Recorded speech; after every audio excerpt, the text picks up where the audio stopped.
La moisson n'est pas abondante pour les producteurs de gombo du département de Goudomp cette année. Pour cause, la majeure partie des périmètres de gombo, pour ne pas dire la presque totalité, est attaquée. Une situation qui crée le désarroi total, c'est les producteurs. C'est un désarroi total.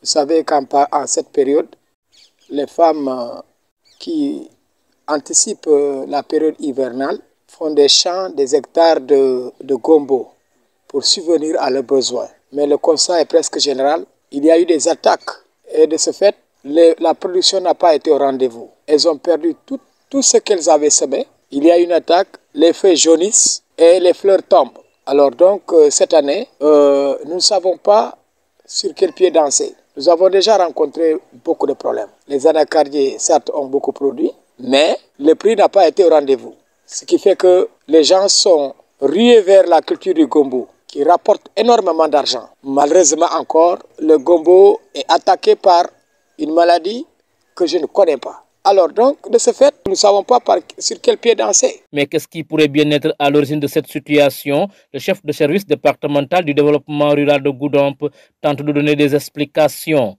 Tu sais, il y a beaucoup de paramètres qui expliquent ça.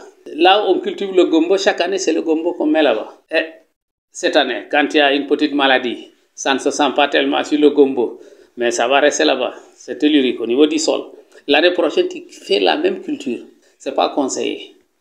Et aussi, on prend les semences qu'on utilise. Bon, des fois, très souvent, je demande à beaucoup de personnes, où est-ce que tu as acheté des semences? Voilà, ça, je les réservé. Et ces semences peuvent être malades. Ça, c'est des maladies à virus. Et on ne les traite pas. Parce que les semences que tu as utilisées, ça peut garder la maladie à l'intérieur. Tu regardes les kicks, ça pousse. Quelques ans après, ça n'a même pas commencé à produire.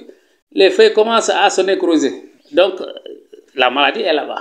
Pour permettre au périmètre de gombo de redorer le blason, Pierre Badjette prodigue ce conseil aux producteurs. Oui, je le dis que c'est bien beau de cultiver chaque année du gombo, mais ce n'est pas au même endroit. Et il faut chaque année acheter des semences de gombo hybrides. Là-bas, c'est plus sûr. Parce que quand tu cultives, tu achètes des semences hybrides. Tu sais, quand tu cultives, avant que les insectes, même si tu ne traites pas, avant que les insectes commencent à piquer pour transmettre les maladies, au moins tu peux avoir une ou deux récoltes. Donc, moi, je conseille, il faut changer les zones de culture.